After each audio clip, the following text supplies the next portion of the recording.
Tutorial Kuliah Hukum Acara Pidana. Topik ke-25 dari 30 topik. Hakim pengawas dan pengamat dalam pelaksanaan putusan.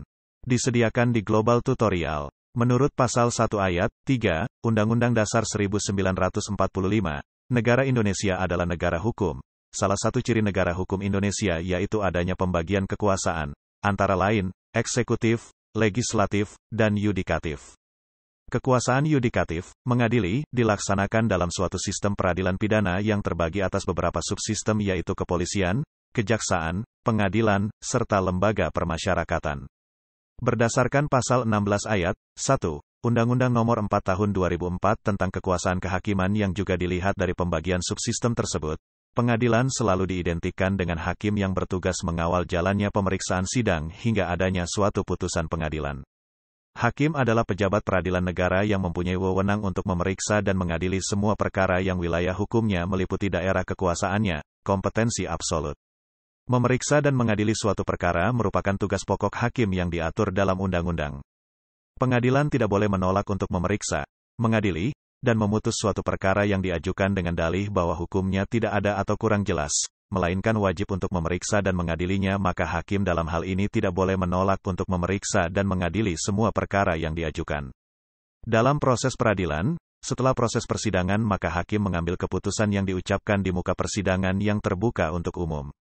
Hakim tidak perlu mengetahui tentang apa yang terjadi akibat dari putusan yang ia jatuhkan tersebut, karena tanggung jawab hakim hanya sampai pada putusan yang ia jatuhkan. Jadi mengenai apakah putusan hakim itu dilaksanakan atau tidak, maka diperlukan hakim pengawas dan pengamat terhadap putusan pengadilan tersebut yang telah mempunyai kekuatan hukum tetap. Di samping tugas mengadili, hakim mempunyai tugas lain yaitu untuk melaksanakan pengawasan dan pengamatan terhadap putusan pengadilan sebagaimana diatur dalam Pasal 277-283 KUHP.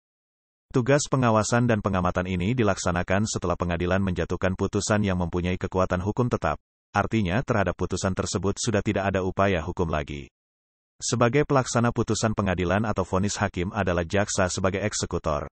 Pengawasan dan pengamatan yang dilakukan oleh hakim pengawas dan pengamat, dilaporkan kepada ketua pengadilan, akan tetapi tidak saja dapat menentukan kebijaksanaan pembinaan narapidana di lembaga pemasyarakatan atau rumah tahanan negara, tetapi juga ada tolak ukur dalam menjatuhkan putusan oleh hakim. Selain itu, untuk mengetahui bahwa pidana yang dikenakan kepada narapidana dapat bermanfaat dan apakah pelaksanaan pembinaan terhadap narapidana didasarkan kepada hak-hak asasi narapidana, yang ditujukan demi tercapainya tujuan sistem peradilan pidana pada umumnya, dan khususnya agar narapidana tidak melakukan kejahatan lagi setelah selesai menjalani masa tahanannya. Sebenarnya, teknis pengawasan putusan itu sudah dapat dilakukan oleh Kepala Direktorat Jenderal Pemasyarakatan Departemen Kehakiman bersama-sama dengan kejaksaan setempat selaku pihak pelaksana putusan pengadilan, eksekutor. Pelaksanaan putusan pengadilan tetap pada jaksa, sebagaimana tercantum dalam Bab 6 Pasal 36 Ayat 1, Undang-Undang Nomor 4 Tahun 2004 tentang Kekuasaan Kehakiman, sedangkan pengawasan pelaksanaan putusan pengadilan dilakukan oleh ketua pengadilan yang bersangkutan dengan mengangkat seorang hakim yang diberi tugas khusus untuk melaksanakan pengawasan terhadap putusan pengadilan yang kesemuanya itu diatur dalam Pasal 36 Ayat 2, Undang-Undang Nomor 4 Tahun 2004. Dalam hal ini hakim sebagai pejabat peradilan diharapkan dapat memberikan keadilan kepada semua pihak atas putusan yang telah dijatuhkan. Hakim selain akan melihat hasil perkembangan selama melaksanakan pengawasan dan pengamatan terhadap narapidana, saat menjatuhkan putusan jika putusan pidana berupa perampasan kemerdekaan, pengawasan diharapkan akan lebih mendekatkan pengadilan dengan kejaksaan juga terhadap pemasyarakatan dalam rangkaian proses pidana dan pemberian tugas pada hakim untuk tidak berakhir pada saat putusan pengadilan dijatuhkan olehnya. Dalam hal ini hakim pengawas dan pengamat merupakan penghubung antara subsistem pengadilan dengan subsistem pemasyarakatan. Jika tidak ada hakim pengawas dan pengamat, lembaga pemasyarakatan menjadi terlepas dari proses peradilan pidana berdasarkan hukum acara pidana di Indonesia. Dikatakan demikian karena satu-satunya bab yang mengatur keberadaan lembaga pemasyarakatan di dalam proses peradilan pidana di Indonesia adalah Bab 20 Pasal 277-283 KUHP di bawah judul Bab Pengawasan dan Pengamatan Pelaksanaan Putusan Pengadilan. Sejak berlakunya Undang-Undang Nomor 8 Tahun 1981 tentang Hukum Acara Pidana, khususnya yang menyangkut bab 20 pasal 277-283, Mahkamah Agung belum pernah mengeluarkan petunjuk tentang pelaksanaan tugas hakim pengawas dan pengamat, yang jelas-jelas sifatnya berkaitan erat dengan tugas teknis hakim. Padahal ketentuan soal hakim pengawas dan pengamat itu merupakan hal baru dalam perundang-undangan nasional, oleh karenanya masih memerlukan petunjuk-petunjuk lebih lanjut. Mahkamah Agung telah mengumpulkan data-data tentang pelaksanaan tugas hakim pengawas dan pengamat, baik dari mereka yang sejak berlakunya Undang-Undang Nomor 8 Tahun 1981 telah melakukan tugas sebagai hakim pengawas dan pengamat di pengadilan-pengadilan negeri di seluruh Indonesia, maupun dari Direktur Jenderal Pemasyarakatan Departemen Kehakiman. Pelaksanaan tugas hakim pengawas dan pengamat. 1. Mengingat inti pengertian pengawas ditujukan pada jaksa dan petugas lembaga pemasyarakatan, maka perincian tugas pengawas sebagai berikut. A.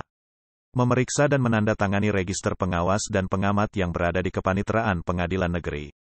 B. Mengadakan checking on the spot paling sedikit 3 bulan sekali ke lembaga pemasyarakatan untuk memeriksa kebenaran berita acara pelaksanaan putusan pengadilan yang ditandatangani oleh jaksa, kepala lembaga pemasyarakatan, dan terpidana. C. Mengadakan observasi terhadap keadaan, suasana dan kegiatan-kegiatan yang berlangsung di dalam lingkungan tembok-tembok lembaga pemasyarakatan, khususnya untuk menilai apakah keadaan lembaga pemasyarakatan tersebut sudah memenuhi pengertian bahwa pemidanaan tidak dimaksudkan untuk menderitakan dan tidak diperkenankan merendahkan martabat manusia, serta mengamati sendiri perilaku narapidana yang dijatuhkan kepadanya. D. Mengadakan wawancara dengan para petugas pemasyarakatan, terutama para wali pembina narapidana-narapidana yang bersangkutan, mengenai perilaku serta hasil-hasil pembinaan narapidana, baik kemajuan-kemajuan yang diperoleh maupun kemunduran-kemunduran yang terjadi. E. Mengadakan wawancara langsung dengan para narapidana mengenai hal ihwal perlakuan terhadap dirinya, hubungan-hubungan kemanusiaan antara sesama mereka sendiri maupun dengan para petugas lembaga pemasyarakatan. F. Menghubungi Kepala Lembaga Pemasyarakatan dan Ketua Dewan Pembina Pemasyarakatan, dan jika dipandang perlu juga menghubungi Koordinator Pemasyarakatan pada kantor wilayah Departemen Kehakiman dalam rangka saling tukar-menukar saran pendapat dalam pemecahan suatu masalah, serta berkonsultasi, dalam suasana koordinatif, mengenai tata perlakuan terhadap narapidana yang bersifat teknis, baik tata perlakuan di dalam tembok-tembok lembaga pemasyarakatan maupun di luarnya. Dalam melaksanakan tugas pengawasan itu, hendaknya hakim pengawas dan pengamat menitikberatkan pengawasannya antara lain pada apakah jaksa telah menyerahkan terpidana kepada lembaga pemasyarakatan tepat pada waktunya. Apakah masa pidana yang dijatuhkan oleh pengadilan benar-benar dilaksanakan secara nyata dalam praktik oleh kepala lembaga pemasyarakatan dan apakah pembinaan terhadap narapidana benar-benar manusiawi sesuai prinsip-prinsip pemasyarakatan antara lain, dan apakah narapidana memperoleh hak-haknya sepanjang persyaratan-persyaratan prosedural sesuai sistem pemasyarakatan telah terpenuhi, misalnya pemberian asimilasi, remisi, cuti, lepas bersyarat ataupun integrasi, dan lain-lain. 2. Mengingat inti pengertian pengamatan adalah ditujukan pada masalah pengadilan sendiri sebagai bahan penelitian bagi pemidanaan yang akan datang, maka perincian tugas pengamatan sebagai berikut. A. Mengumpulkan data-data tentang perilaku narapidana yang dikategorikan berdasarkan jenis tindak pidananya, misalnya pembunuhan, perkosaan, dan sebagainya.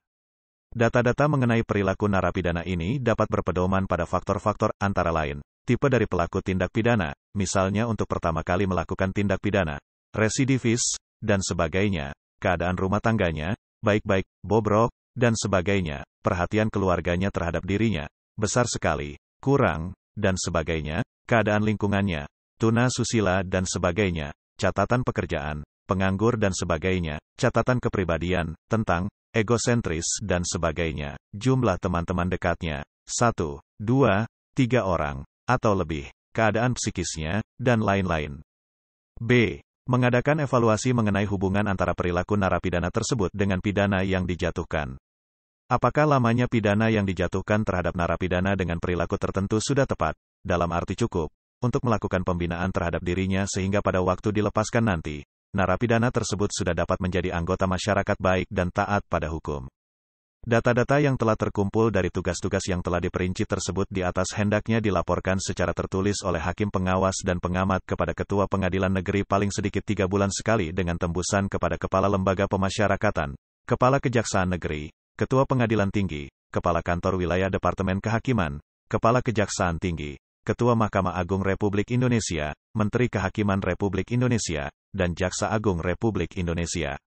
Selanjutnya, Ketua Pengadilan Negeri meneruskan laporan tersebut pada hakim-hakim yang telah memutus perkara narapidana yang bersangkutan agar dapat mereka ketahui hal-hal yang berkaitan dengan putusan mereka. Mengenai saran-saran hakim pengawas dan pengamat yang termuat dalam laporannya itu, hendaknya Ketua Pengadilan Negeri ikut memintakan perhatian untuk dilaksanakan oleh yang bersangkutan, dan apabila dianggap perlu meneruskannya kepada atasannya masing-masing. Metode yang digunakan dalam melakukan pengawasan.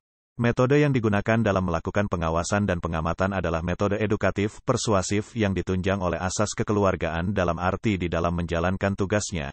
Hakim pengawas dan pengamat harus selalu menggunakan tata cara pendekatan yang dijiwai dengan itikat untuk mencapai tujuan yang mulia melalui pengarahan-pengarahan, saran-saran dan himbauan-himbauan, dan tidak dibenarkan sampai menyinggung perasaan pihak-pihak lain ataupun mencampuri secara formal wewenang instansi lain. Di lain pihak hendaknya hakim pengawas dan pengamat tetap menjunjung tinggi jenjang hierarki yang berlaku di lingkungan Direktorat Jenderal Pemasyarakatan sesuai keputusan Menteri Kehakiman tanggal 29 Desember tahun 1976 nomor YS 4/12, 20 tahun 1976 tentang susunan organisasi dan tata kerja lembaga pemasyarakatan dan Balai Bimbingan Kemasyarakatan dan Pengentasan Anak sehingga hubungan kerja kedinasan tetap dapat dipelihara dengan sebaik-baiknya. Mekanisme kerja hakim pengawas dan pengamat.